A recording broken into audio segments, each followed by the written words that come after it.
Welcome, everybody, to another episode of Where's My Sock? I'm your host, Mr. E, and today I'm joined by a man that has an impressive work ethic. Coming off of 10 years of construction, he has decided to repurpose his hands for whipping up some wet-ass food, visually satisfying content. Think of him as a personal mentor for your taste buds. Ladies and gentlemen, go ahead and untuck that shirt so that my guest today can properly teach you how to tuck in. So without further ado, let me introduce my guest, Micah Battino, the host of the hit YouTube channel, Tuck In.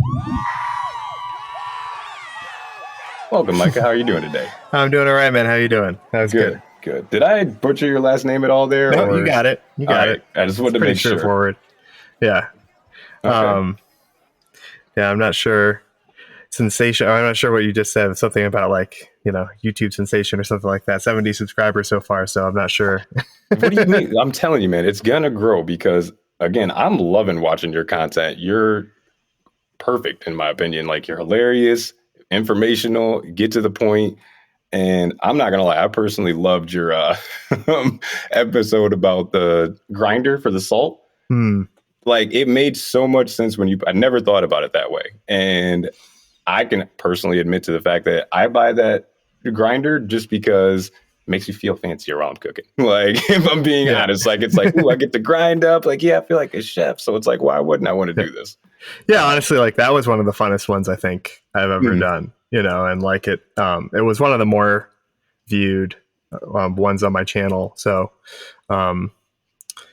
yeah, I mean, like it was just something that like I just kind of think. I think about food a lot now. So, and salt is like something that kind of like occupies my mind a lot because I really think that's like the number one reason why people like don't like their food when they cook at home is because they don't put enough salt on it.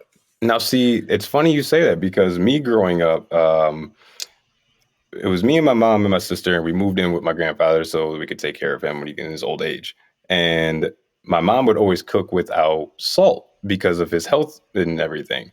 So growing up, I instantly can taste salt when somebody cooks with it. And it's almost like a displeasing thing to me. So it's funny that you say like it's one like people use it so much because me, it's like not so much. I can make things taste just fine without salt. So have you had to combat anything like that at all? Like running into that where people are like, oh, this is a little too salty or anything like that? Or have you perfected the seasonings? Not really. Like honestly, like I kind of cop out when I write recipes because I write salt to taste. Okay. Right. So like I usually shy away from, unless it's like a baked good, I usually shy away from like prescribing how much salt should go into something. Cause it is personal. It is like to a personal taste. But yeah, I mean, when I make stuff, at home or like for dinner guests or whatever, I don't get that feedback very often that something's like too salty or anything like that. Maybe people are just being polite. But I mean, like, I think that's like, it's like that, like butter and salt, like fat and salt basically are like two things that like restaurants use a whole lot of.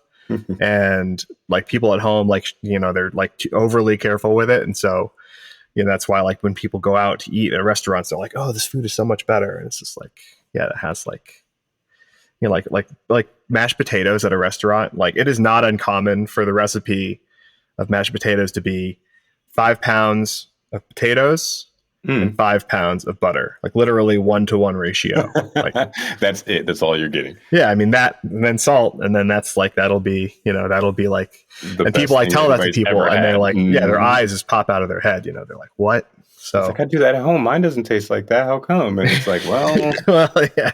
I don't know. Maybe you just got to not care as much when you're in the kitchen working on the line, like whatever. But right. Going back to what you said, as far as like dinner guests and everybody, when you're making your videos, is it like you're making it for the video, or is this like, I just so happen to be making dinner and I'm going to take a little bit more time with it? I mean, I eat, not me personally, but like everything that I make is eaten. So, my girlfriend, she does Brazilian jiu-jitsu. Oh, nice. And so like when I did the best brownies on the internet video, I ended up with like more than 11 pounds of brownies. Oh my gosh. And so like we kept like a couple in a Tupperware in the refrigerator, and then we just shipped them off to the to the jujitsu gym to like, make sure that they weren't around, Well, see, I feel like everybody there appreciated that, but then, like you just said, they weren't around, so there's no temptation. But you sent it to the people that are trying to avoid that by doing jujitsu. I would assume, like they're like, "Man, I want these, but I'm a diet." Yeah, Like, it got a pretty warm reception, I think. So okay, good. yeah, That's yeah, good. they actually have like they're pretty fun guys. They actually do like bake offs and stuff themselves, like totally outside of me. Hmm. So yeah, no, it was it's good to have those kinds of outlets and to be able to do that. And definitely like sometimes like the Korean fried chicken video, like I had a few friends over and I made a bunch of fried chicken and we all just had it. And um, yeah, and so like, but like now I'm making different types of frosting for an upcoming episode, Oh, and okay. I don't really know what I'm going to do with that. I was gonna say now, is that gonna fall into the category for the best on the internet videos? I love that segment, by the way. Like that lets me know, like, ooh, you search the internet, so I don't have to. Like, Right. Yeah.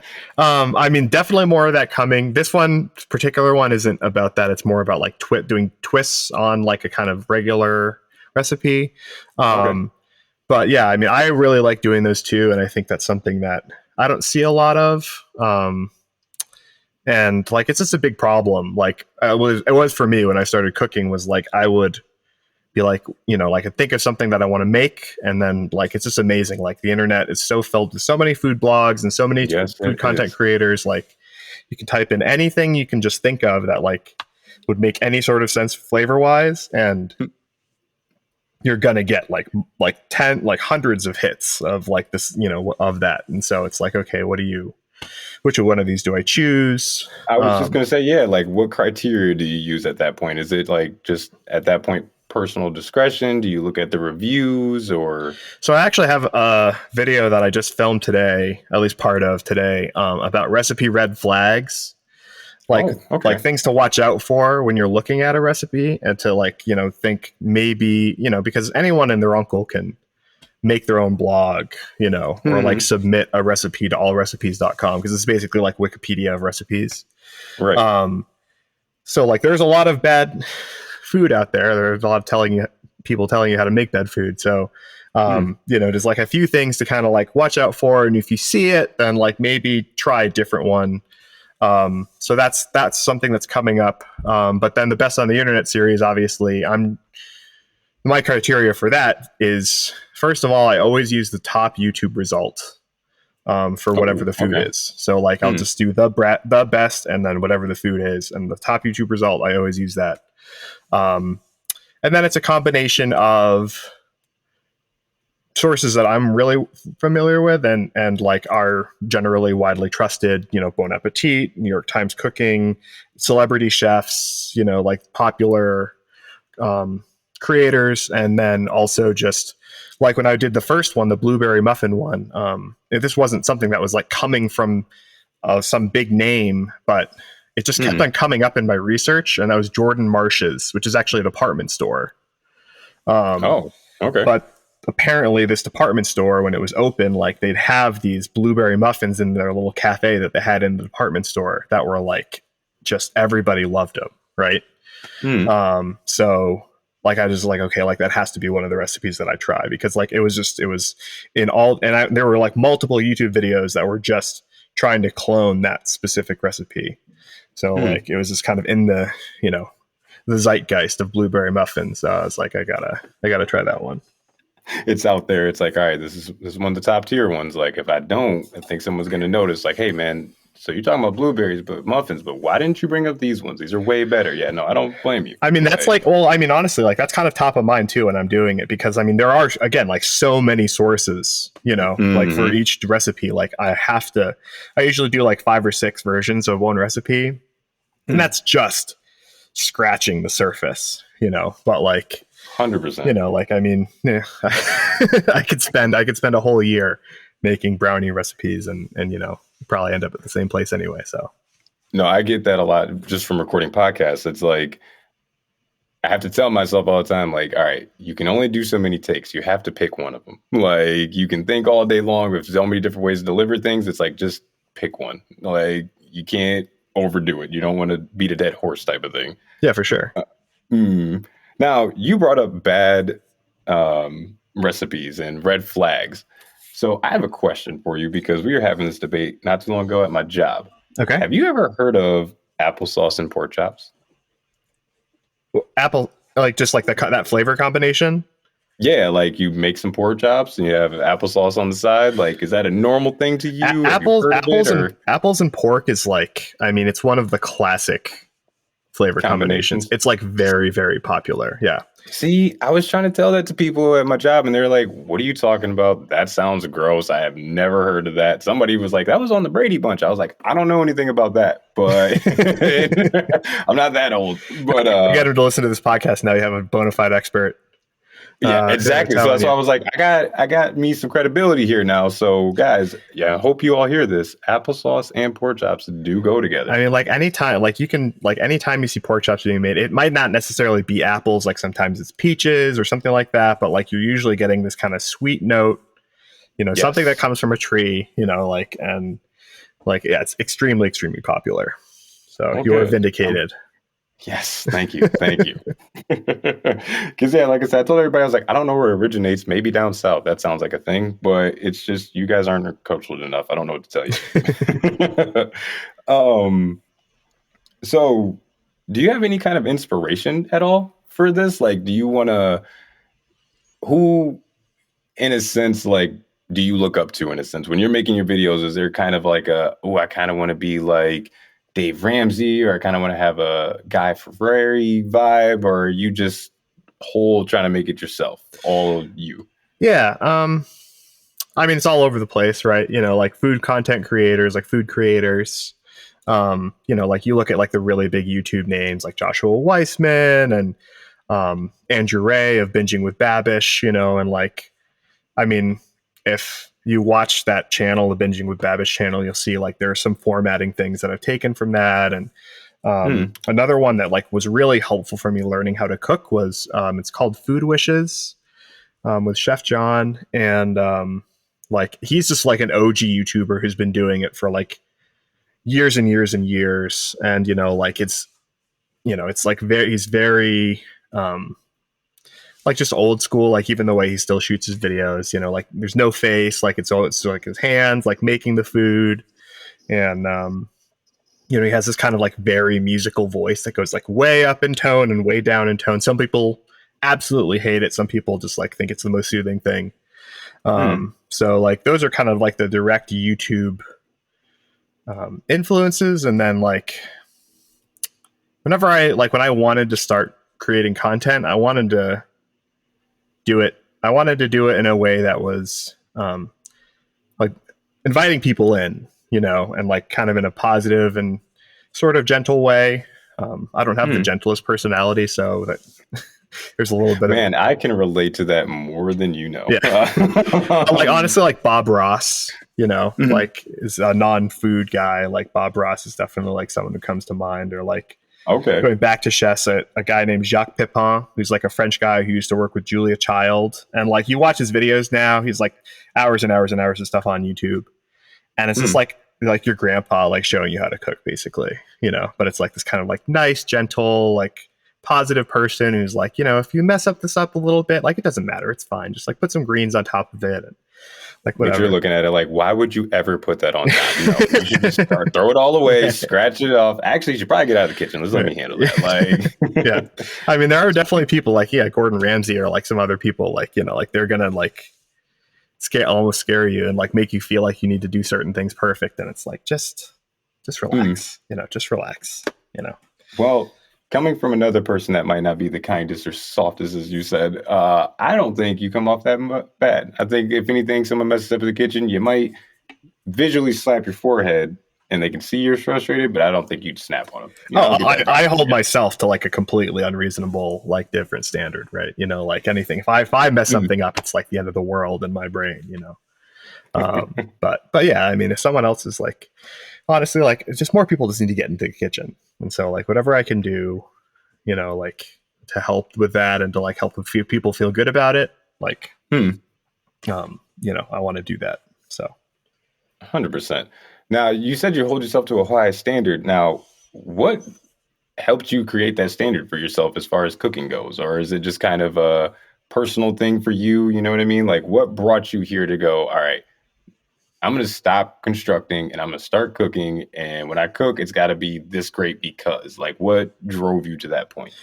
Have you ever heard of the 4 Hour Work Week Yes, I book by have Tim actually. Yeah. Ferriss? Did you read it or?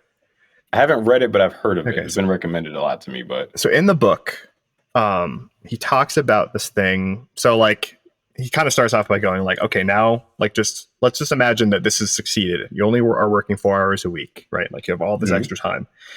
Like what are you going to do with it, right?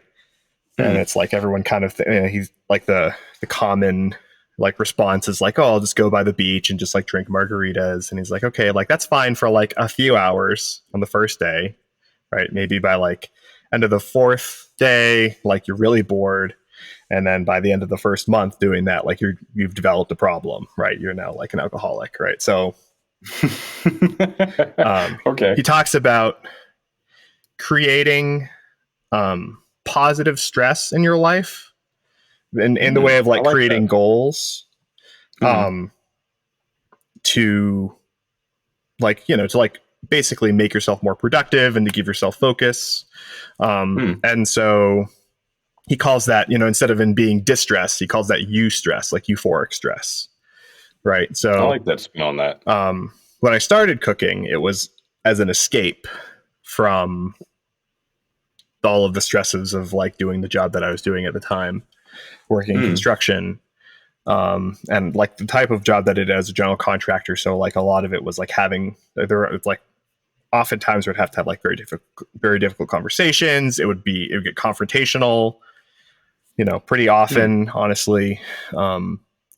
And so like finding something like it just finding 4 hours to like stress out about like how flaky my pie crust was going to be, like took away kind of the pain, and the anguish of like all of the other things that were going on, so like, and Hmm. so like that, like I could stress out about it, but it was like a smaller stress and it was, it was like a more positive kind of thing, I guess. That makes sense. No, and like I said, I really like that. It's ultimately, like you said, repurposing your stress. So it's like, all right, instead of letting this cripple me, how can I help it? How can I make this motivate me in a sense Right. or help me go further? I like that. Yeah, Have, the other like way to think, if you've ever watched like Doctor House, MD, the TV show, yeah, like he has love his House. leg that hurts all the time, right? And there's a scene where like he can't get his opioids, and so he Mm, takes a paperweight and he breaks his hand like with the paperweight to like mm, because he could focus on that pain instead of like the rather pain that than the was in pain his of his leg. leg. Yeah, Got you. Have you ever heard of a book called The Big Leap or The Genius Zone by Gay Hendricks? can't say I have. No. Kind of has the same feel of the 4 Hour Work Week. He talks about people's zone of excellence and their genius zone. So, a zone of excellence, good way to put that. When you were doing construction, that's your zone of excellence. You know what you're doing, you're great with your hands. It's almost like second nature to you, type of thing. But what you're doing now with your YouTube channel, that would be more of your zone of genius because it's like, it's your passion, it's your goal. He doesn't like using the word goal, but it's your goal. You know what I mean? It's you're able to not only do it well, but also freely express yourself as well. That's your genius zone, as he describes it. It's a really good book. I recommend it. Yeah, that sounds great. So yeah, it's pretty good.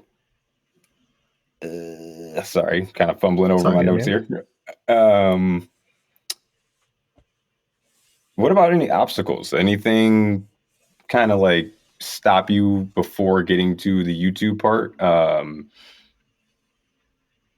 What did you have to overcome? You know what I mean? Yeah. Like, was it just like you said, first cooking was just a release, and then finally it was like, all right, you know what? I should do a video about this. Like, what finally got you to take that first step to kind of get out of your way and actually do it? Right. So I did go through a career change after last year, like really right at the end of last year. I stepped away from construction um, Hmm. and kind of had like this idea. Really, I had this idea that I was going to go into like a mini retirement, for like a short period of time and like explore different things. And Hmm.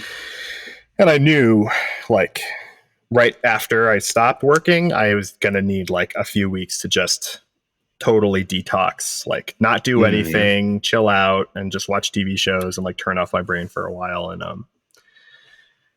Um, and then kind of when I got through that, um, I mean, I felt like, like this was kind of a unique opportunity to try and do something creative and something that I'd been wanting to do or had been kind of toying around with.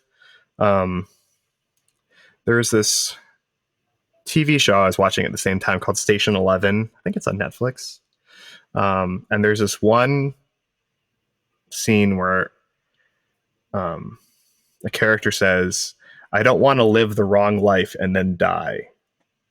Something Mm. similar to that. Like, and I was Powerful like, it's pretty statement. Yeah. impactful, like thing to like have rattling Mm. around your head when you're like not really doing anything and like trying to figure out what you're going to do next. Um, 100%. and yeah, I mean, like the scary part of it, like the real obstacle of it is like, like putting yourself out there at all, right? Because like you're opening yourself up to like the world of negativity on the internet, right? In like the worst possible ways, the most vicious ways. Which, if I can interrupt you for a Yeah. second, on your Instagram, I loved your video with, I'm just talking in front of a mic.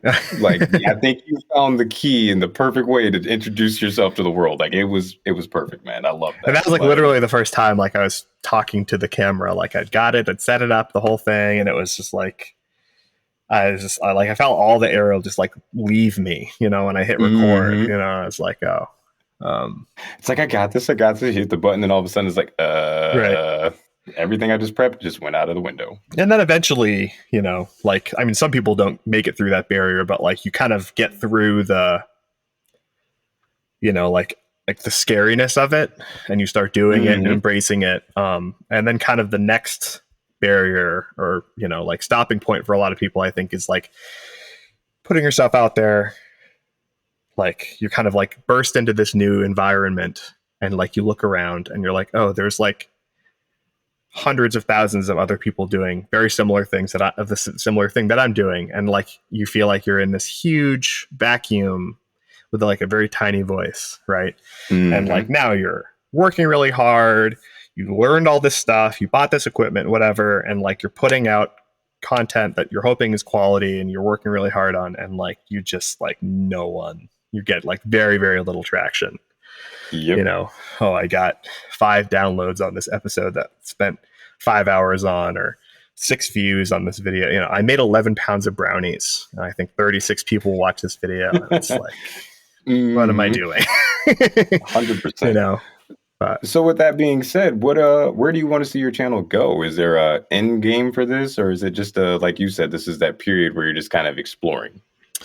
I mean, like I know that like some of the format and like there are going to be things that change about what I do, just because like as I get better, as I learn more, I'm going to realize the mistakes I'm making now, like as I already have done over the past few months that I started, and that process is going to continue where I continue to improve. That's the idea behind that technically, and like those sorts of things. Hmm. But like, yeah, I mean, I'd say like the end goal really is to just put together something, um, not necessarily just on YouTube, but probably like multi, platform, Instagram, TikTok, and these other short form video platforms that are popping up left and right, Hmm. and just um, having it be something where like as like to be a resource for people, right? Both like 100%. from like just a perspective of like learning how to do this one specific thing, or just becoming inspired to to get cooking and to get to get into the kitchen at least, like stop ordering out food so much, like the stop the DoorDash giant, that's like knocking down on everybody's doors and that sort of thing. Hmm. So, not saying I'm going to stop DoorDash single handedly or anything, but just getting people to like go to the grocery store, buy fresh ingredients, like learn how to handle them, make something just for yourself, like it's a real, like people do get like a real sense of self worth, if that's something they Yes, they haven't been do. able to do before and they're able to do it. Hmm. No, I can relate to that 100% because yeah, like you said, you hit record on something and you put that out there, and you don't really get uh, the results that you were looking for in a sense right away. But it still, for me, anyways, was a nice thing to stand on. Like, hey, I got a podcast now. Like, hey, I'm recording stuff. Like you said, like I'm taking those dead space hours and I'm doing something constructive with it, not only for myself, but hopefully somebody else out there too when they actually listen to the content. So yeah, I Absolutely. like that. Yeah, you have to like what you're doing. You have to, because if you don't, A, it will show through, and B, like if you focus on that external result, like hopefully over Yes. time you will gain momentum, right? Like that's kind of why we're all doing this. Mm-hmm. Um, but like Have your you just sole have to be able to purpose. do it for you, and have to be able to put out content that you feel good about, and you can like, really, yeah, feel like you contributed in some way, even if it's not getting all the attention that you'd like. Exactly. Speaking of attention, now, do you ever have the what's the word I want to use? Do you ever feel pressured like you have to do a certain type of video, if that makes any sense? So it's like you might be doing your research on what to do next, and you're seeing that a lot of people are talking about salmon. Now, does that kind of pressure you to be like, well, I guess I should probably make a salmon video too? Or do you just stick with what you prefer to do? I no, not yet. Like for the most part, it's just been kind of like whatever. I have like a board that like I kind of like put all my ideas on, and then Hmm. when I'm trying to figure out what I want to do, usually I just go back to that and kind of find, like all the YouTube gurus and the people who like tell you about SEO and trying to like build your platform and stuff. They're like pay attention to the trends and then do the trends, and Hmm. like that would probably accelerate my growth, but um, like right now that's not. It's not like you said, not about the growth. It's more Yeah. so, Well, yeah, also something too, to get comfortable with. right, when you um have that thing that blows up, if it's not a podcast episode, if it's a YouTube video or an Instagram, what do they call them, reels or TikTok or whatever, and like you're getting all this Yep. attention and people are coming to your page um to like figure To out who you interact are and what and you're doing and what yeah, is this thing, oh, like is it something I want to subscribe to, like you want to have like a good like base of content, for that people will watch and that will reflect what you are doing, and like that's going to get the people more interested in what you're doing, right? That's going to create an ecosystem. give them something to binge to Right, yeah, in a sense. yeah, Yeah, I feel like we're in that era now where it's like you said, you see something nice and it's like, man, that was really nice. And then it's like, but if you don't have a good at least 4 videos to go along behind it for them to just indulge and go down that rabbit hole, they may or may not come back later. yeah, So no, I absolutely. get that. um Good. yeah, I Uh mean, I was just saying, like, and like in food, like in the food space, like there's like very event driven too, so like Father's Day is coming up, or like 4th of July is coming up. So like do grilling videos, like Thanksgiving's coming up. So like do Thanksgiving side dishes and like how to do a turkey and all that. And like that's more mhm. like that's something I'll definitely Oh, do. wait, I'm sorry. You said how to do the turkey. That sparked it for me. Okay. Have you ever had a fried turkey? Never done that. Never. Actually, I think I have had one. It's been a long time though. Okay. I've recently, within like I think the last 5 years, had a fried turkey for the first time. I will not eat it another way. Oh yeah. It is just so good to me. Don't get me wrong, people have made really good turkey in the oven too, but there's just always kind of that stereotype of turkey is kind of dry. Right. And every single time I've ever had fried turkey, when I say that stuff literally just, for lack of better words, just gushes in my mouth with just flavor and juice. It's Yeah. just so good. Oh my gosh. I actually invested in a oilless turkey fryer. It's by Charbroil. You put it right in. It's propaned, and I don't know exactly how it works, but it throws some heat at it and it cooks it. I will admit it's not as good as if you put it in peanut oil, but it's still nonetheless. just mwah, I love it. Interesting. Like, Yeah. mm, So it's like a turkey. So it's like a turkey air fryer, like a gigantic air fryer for a turkey. exactly. I can put other things in there too if I want to. Just have to get the attachments and everything. But my sole purpose was no, I'm going to perfect frying turkeys. That's what's going to All happen right. for Thanksgiving. Like, Yeah, actually, uh, I've actually never made the Thanksgiving turkey. That was something that like always fell to my like when in my adult life to my bride, like my brother, he's the kids and everything. So like usually I'm going to okay. his and like he does like that's just like his domain. So this is going to be an Hmm. interesting. He actually just moved to another continent, so I won't be Oh seeing him for wow. Thanksgiving. But yeah, I so would say, does the mantle fall on you now then, or is everybody kind of looking at you like, well, you got this channel, man? yeah, well, we're a little scattered to the wind right now, so it's probably going to end up being like a friendsgiving thing. Oh, there you But go. yeah, I mean, like I think it's going to be a good opportunity. I'll probably go through like 3 or 4 turkeys this Thanksgiving, like in preparation, and like like I'll do a couple to like get the system down, and then do a video for it. But that's still going to be like a few weeks before Thanksgiving, and then 100%. like actually do the Thanksgiving turkey. So that'll be a process. Nice. Um, Speaking of processes and still talking about trying different things, have you ever thought about like maybe making a video for what is it called? Like infused with like marijuana or anything like that? Um, like that's something I've always been pretty curious about. Okay. Um, Do you yourself indulge in it at all, or is yeah, that kind of like a I nah? live in Denver. Well, I mean, Yeah. I didn't want to So assume, yeah, but just because you live out there doesn't yeah, mean you no, no, do. no. Like, Oh yeah, like I don't like smoking, but I'll do a gummy every once in a while. okay. And so, but yeah, and that's it. It's very interesting, the whole like infusion process, because THC. I don't understand the science of it, but my understanding is like it's fat soluble, or so you want to get it into a fat. So like can of butter is like the thing that most people make, and it's just Hmm. something that I haven't gotten to yet. And so I Got don't you. I like I have a hard time thinking about like making a tray of brownies, because I mean, I guess unless they're like really not very strong, like it Hmm. seems like a lot a lot of a lot of edible product to make. I guess it has to have a party or something.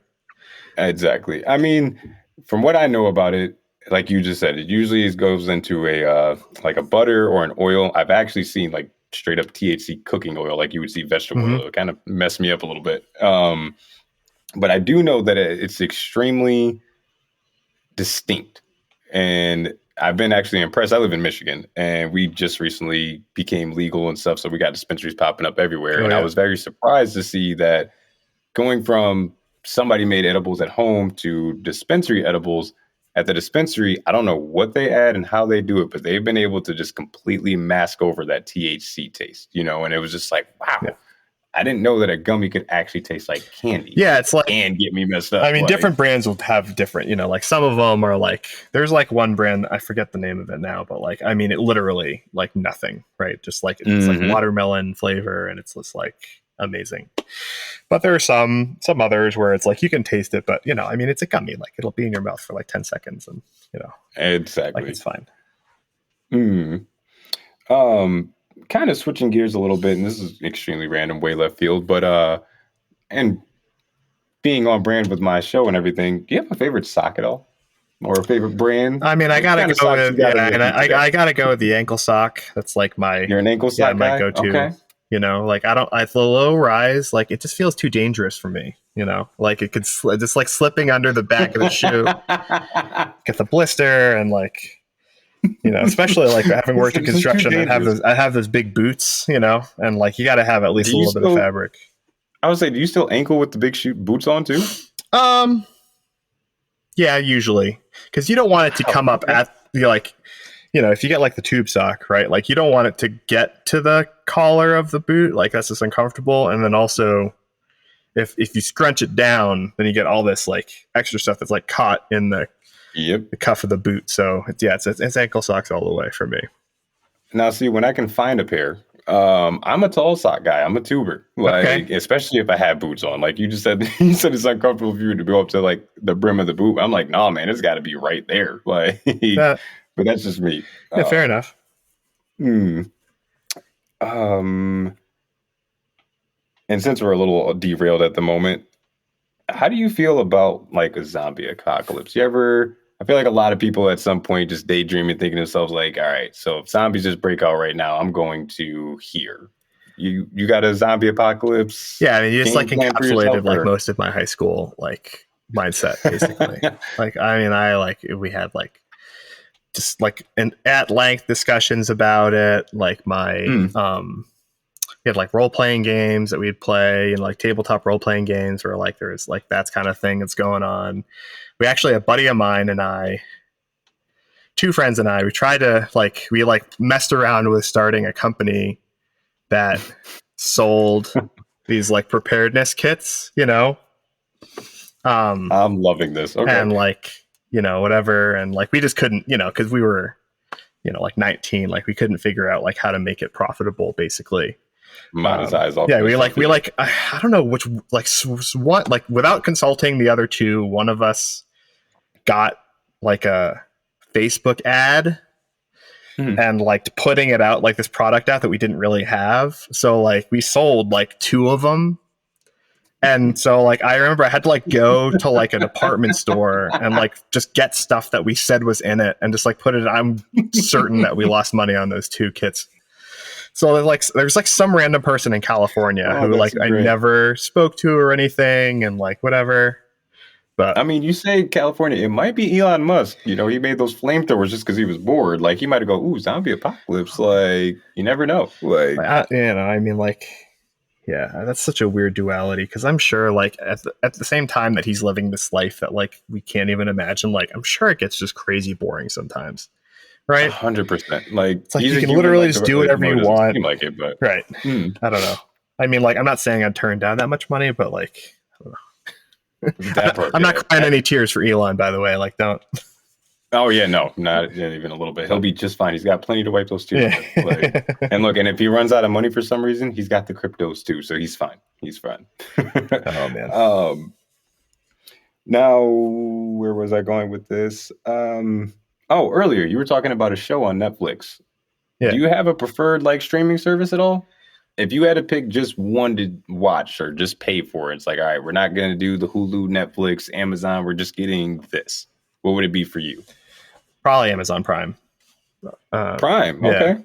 It's just because like, and I'm sure this is coming to other streaming platforms too, but like you have the rent or buy feature, right? So like you have Yep. all the stuff, like, like as much content as like pretty much any other.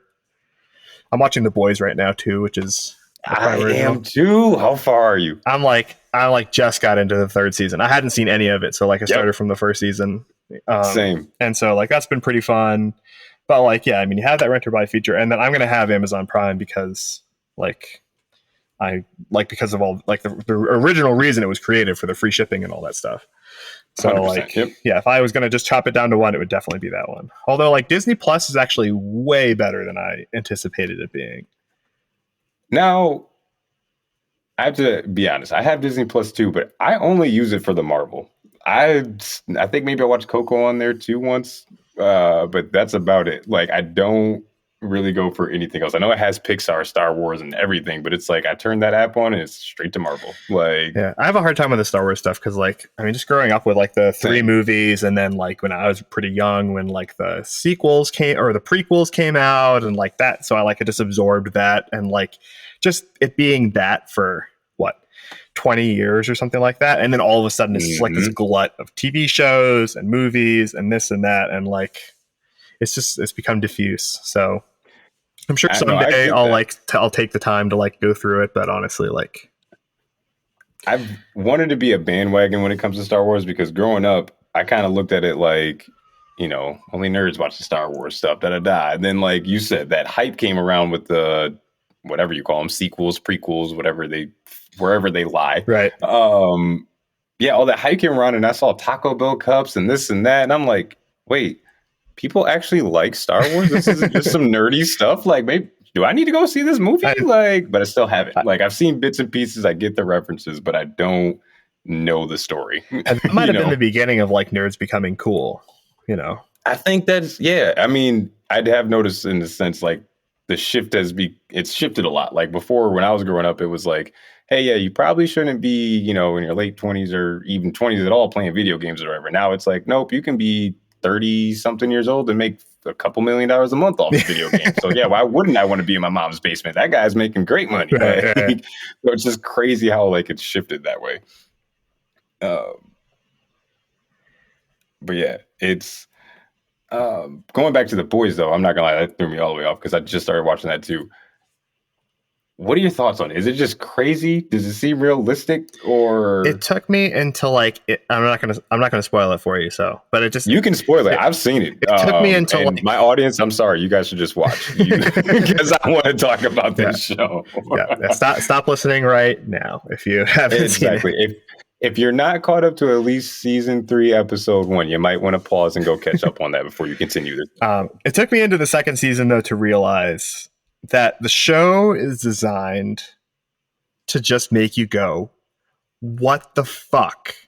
I agree. Not just like with plot twists and stuff like that. Like there's the shock value. There is somebody who is getting paid by Amazon right now to just sit in a dark room and think of like the most fucked up things that can happen on the TV show, like using all of the rules of the physics in their world and all that stuff. Like it's just like, because I mean, like some of the shit in there is really like, and so like at first I was like, man, this is like really gruesome, and like I was really into the story and like invested in like this arc of like people getting their revenge or whatever, taking this thing down, like this big corporation, whatever. And then I realized like, and actually, I think the third season, or like end of the second season and beginning of the third season, like it got a lot more episodic too. It stopped being like such a really strong arc, and I felt like it started to be more like just like a regular TV show where like they'd be like, on this episode, like this character is like tackling his insecurity about this, and then this other character is like doing this almost little side quest, like fishbowl like storyline. And so a lot of filler episodes are now starting to come into play rather than each episode being like significant. Right. But honestly, like that helped me to enjoy it more because I could just relax, like the tense part of my like wanting the characters to succeed at whatever they're doing, like could just relax and just be like, oh my God, like this is a ridiculous thing that they just like put together, and just like appreciate it from that angle. So 100%. I was actually telling a coworker about the show. I was like, you know, I love it. And like you said, it's like every episode dang near is like, man, I can't believe they just did that. Episode 1, when I can't think of his name right now, but the guy ran through his girlfriend. I was like, oh my gosh. And then that for me was just like, this is going to be a good show because they're showing like this is what could happen if there's really superheroes type of thing. Yeah, for sure. But like a lot what you just said though, the transition between season 2 into 3, it to me seemed like they're kind of starting to lose focus / the plot, because at first it was like, okay, we're watching this guy try to go after the superhero to get revenge for him running through his girlfriend. Now we get to that point kind of to come back to conclusion, which brings us into season 2. But then now I'm kind of confused in the sense of like, so what are you guys trying to do? Like, are you still trying to bring down the corporation? You kind of tried and failed because everybody was like, well, that sucks about the information, but okay.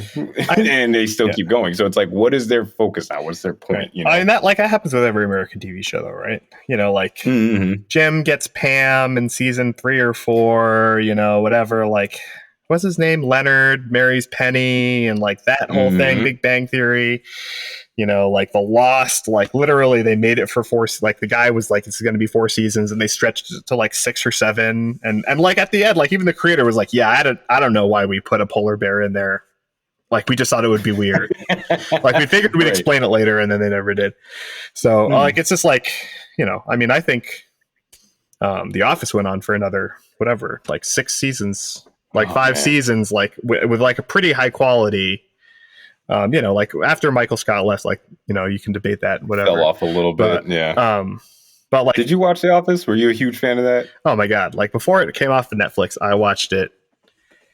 Like it was that thing that was just like on repeat, you know, like get to the last season, watch it and be like, oh, this is making me nostalgic for the first season. So, yep. It's not terrible, but I couldn't get into it. I think it's the type of humor. I don't even remember what they categorize it as. Is it, deadpan or something like that? Like very cringy, like it's designed to make the watcher feel uncomfortable, like certain, like they're like including you in these really awkward moments, someone acting really inappropriately, and like And like it starts out with just like the one like goofy boss like is doing that, but then like they kind of like the whole office morphs into right, you know, like they'll give everybody their moment of like doing something that's just like, oh, like stop, you know, like you're like physically like affecting me, you know. I don't know what it's like out in Denver, but I know here, at least in Michigan, it's like uh people people like to quote movies and shows all the time. So when The Office was huge, it was just like, again, I didn't watch it too much, but people kept making these references, and then I'd react, but then they'd look at me like, "Oh, you don't get it?" And I'm like, "No, I don't. Yeah. What are you talking about?" Like, it's always the episode with I can't even think of any of the names, but yeah, this guy did that and da da da, and Yeah. I'm like, "Oh, okay, that's funny, I guess." But yeah, it just never resonated with me. I don't know why. And like I said, I've laughed at it a couple times watching it, but it was never like, "Oh, let me make sure I get home to catch The Office, the new episode." Yeah, I mean, you know, like pop culture is so huge now, you know, like you don't just have the 5 channels like with the TV shows, like it's impossible. Like everyone's going to have their thing where if you say you've never watched it or you never heard it or whatever, like they're going to look at you like, oh my God, like you're even a member of society. So like when people start to do that now, when people start to look at me with that face, I'm just like, stop it. Like I just like totally did. Yeah. Just like, I don't, right, don't look at me like that because I don't like your thing. Like I might even like it. I just haven't seen it. So I just chill. Exactly. I've always been that guy. Like I enjoy movies, I enjoy TV shows, but once I started working, I fell off of everything. And then, like you said, people give me that look because I haven't seen a lot of the classics, I guess you could say, with whatever it may be, Spaceballs, Star Wars. I actually never seen Napoleon Dynamite. I actually boycotted that. There you go. It was 7th grade. Everybody went and saw it, and I think just because you're like at that age and you go see like a PG-13 or whatever for the first time, so everybody kept just referring to it. And I was like, you guys haven't seen this movie yet, and you're kind of ruining it for me. Like, I'm gonna go there and not laugh because I hear everybody talking about, oh, chapstick, your mom went to college, tater tots. Like, it's just like I'm getting sick of it. Impression of people doing an impression of that movie. So exactly. Like I was like, nah, I'm good. And I was like, I will never watch this movie because all of you ruined it for me. And to this day, if it's on TV for whatever reason, I just go out of the room. Yeah, I remember watching it like, and I was did that thing where it was like with a group of friends, right? And everyone was dying laughing. And I was like, you know, kind of like nodding my head and be like, yeah, ha ha ha. But like looking around people, I was like, I don't get this. Like, I don't like, you know, like, I mean, I guess it's kind of funny, like whatever, he spent 4 hours like shading her upper lip or whatever that joke was. But like, I mean, like it's, you know, it was like a cultural sensation though, you know. I believe during that time, what Napoleon Dynamite was for that time, I believe it was Superbad that came afterwards. Because I did see that one, and that one was like, to me, perfect. Like that was a great movie to me that kind of changed the whole film industry to some degree, at least when it comes to that style of movie. Like that one, it was like, okay, Superbad. These teenage kids in high school are just going around trying to get laid or find themselves or just be cool for once. And I was like, yeah, this is cool. I like this. To me, when I got that feeling of Superbad, I assumed that's what people felt for Napoleon Dynamite. Maybe. I don't know. I definitely think Superbad was a way better movie, but who Agreed. Who knows if that's a popular opinion or not. Speaking of opinions, I got another debate I need your help settling. Okay. So I'm here for it. This is a question I've been asking for years. Now, I do not condone... Don't ask me if a hot dog is a sandwich. No, God. No, the hot dog's a hot dog. Like, but... And before I say this, I just want to say I do not condone any kind of animal cruelties and all that kind of stuff, blah, blah, blah. I love animals. But for the sake of this question, who do you think would win in a fight? A tiger or a leopard? You know, they're both big cats. Mm-hmm. I honestly don't even know. Like I can picture in my head a leopard and I can picture in my head a tiger. So it's not saying that I don't know that they're two different animals, but I can't tell you that I know the difference between the two animals. Like which one's heavier, like which one's longer, like who has like a better, you know, reach or whatever, bigger fangs, you know, like, I mean, I guess my gut is going to say tiger because I think a tiger is heavier. Right. Okay. And like, I think they're both agile enough that like one's not going to be running around the other one. Like they're both cats. Like they're both like going to be able to like, you know, it's Hmm. not like a snake or a mongoose, right? Like it's like, they're like pretty. But I'm assuming you've done a lot of thinking about this if you've asked a bunch of people. Oh, very much so. Um, I agree with you 100%. I think it's a tiger. And I was trying to give you like some stats without being biased, and I was like, I don't think I can. Like so, like Um, why those two? Like, is this something you came up with yourself? Like, is that something that like you like heard it, like saw on the internet as a question, and you were like, okay, like now I just am thinking about it. Like, where did that question come from? no, years ago, me and a friend, we were just talking about it or whatever, and I don't know it. I love tigers, and she loved leopards or whatever. And I Oh, was like, okay. well, a tiger would probably get at a leopard. I don't know what to tell you. And she's like, no, no, wait, blah, blah, blah. And so I always just ask people when I have a chance, like, hey, who do you think would win? And her argument was the leopard was more agile and would be able to kind of, like you just said, get around the tiger and then thus mess it up. And I'm like, yeah, but the tiger's huge and Yeah. it's powerful. So it's like, yeah, the leopard might run around the tiger a little bit, but that one swing, if it catches him, it's over. It's a wrap. I was like, that's like Mike Tyson fighting Floyd Mayweather. Yes, Floyd Mayweather's fast, but if he catches one of those famous Tyson knockouts, he's out. Right. Like game over. He won the match. Well, it's not like everyone's calling a tiger slow. Like they're a little bit bigger. The That one too. thing I have to say is like jaguars, they're the ones that like they'll like take the antelope up into the tree, right? So like Yes, I believe if so. they're like Well, I think they all will, but I think they're known for that. The like Jaguar, if the yes. jaguar like has some beef with the tiger and the tiger doesn't know about it, right? And he's like up on the tree, like waiting for the tiger to like get underneath the tree, then like maybe he has a drop on him, right? And like maybe like Okay, that's okay. the edge that he needs. But other than that, that's my final answer, tiger. I will take it. See, you're 2 for 2 right now, man. Like in a minute, you're about to get an invite to the barbecue. That's all I'm saying. All right, like, man. I'll drive to Michigan. There you go. There you go.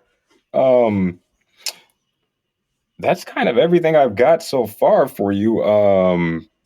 Any questions for me? Anything you want to add for the people? I do have one final question, but before we get to that, I just wanted to ask that. Yeah, man, I just think what you're doing is super cool. I know like I'm coming in at like a very early stage, like you have like 2 published podcasts and you have that trailer and like I mean, I think just like me, I think you still have a lot to figure out. But I think that all I think you need to do is just keep doing what you're doing. Like just like keep on, I be appreciate that. persistent, be consistent. Like not just don't just be consistent about putting stuff out, but be consistent about like trying to improve what you're doing. You do research, you're obviously interested in it, and like you have a great voice, and but also I like appreciate that. Thank you you. have a very positive attitude, and I think that I mean that's like fucking half the thing. Like you can't do stuff like this if you are like a negative Nancy, right? Because people just won't want to work with you. Like honestly, like this part of why I did this, like because I know like I'm not going to triple my listenership with an interview on the show, like or like the other I'm like talking to other people on other podcasts, but like honestly, like just making that connection and like finding people who are like-minded and like have that positive vibe, like if nothing else, like it's a very pleasant way to spend an hour. 100%. So I appreciate that. Thank you. And thank you for taking the time of this hour out of your day and your busy day. Because I heard you say that you recorded something earlier and now you're doing an interview. So I'm like, oh, this man is busy. He's on it. Like, yeah, I've been working that don't all day. sound like no 4-hour work week to me. That sounds like the whole week. But yeah, no, 4 hours of sleep. Yeah, there's no 4-hour work week in this house. Not yet. But yeah, man. Now, actually, speaking of that 4-hour work week, that kind of brings me into my last question. So if I can kind of borrow your mind for a second, or at least your imagination, I kind of want you to picture yourself 12 years from now. All right. And you can pick whatever time of year it is, where you're at. You might be at home, you might be on vacation, whatever it is. Right. But ultimately, I would like to know what is the new, when you're in at those 12 years, in 12 years, what is the new level of contentment going to look like for Micah? The new level of contentment.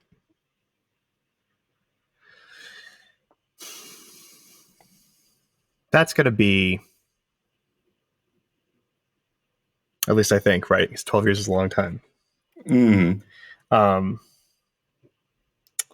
What I want to be able to do is spend time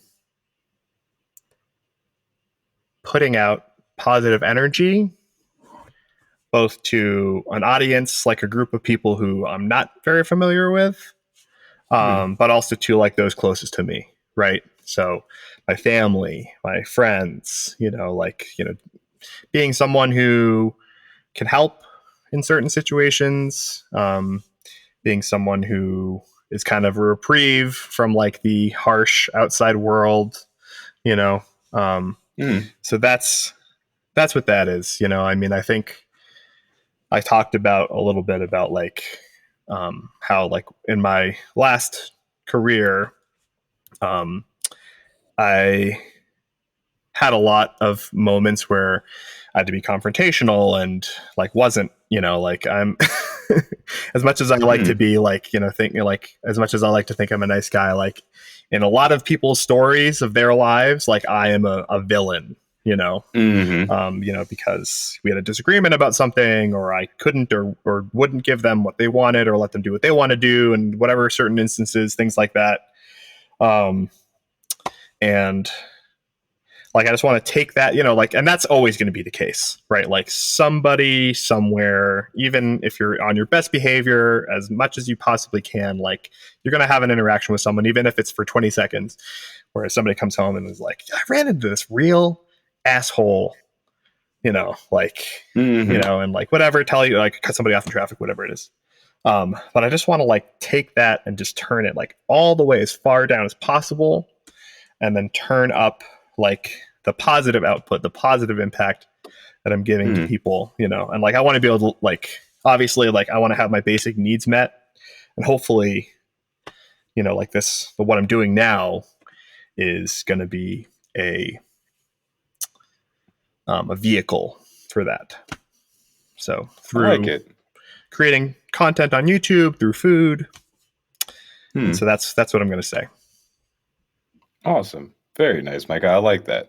Um, well, like you said, I don't have too many listeners, but for the few that are listening, would you like to show them where they can find you at? Give them out your socials, the YouTube Yeah, channel. absolutely. So on Instagram, you can find me at Tuck In Videos.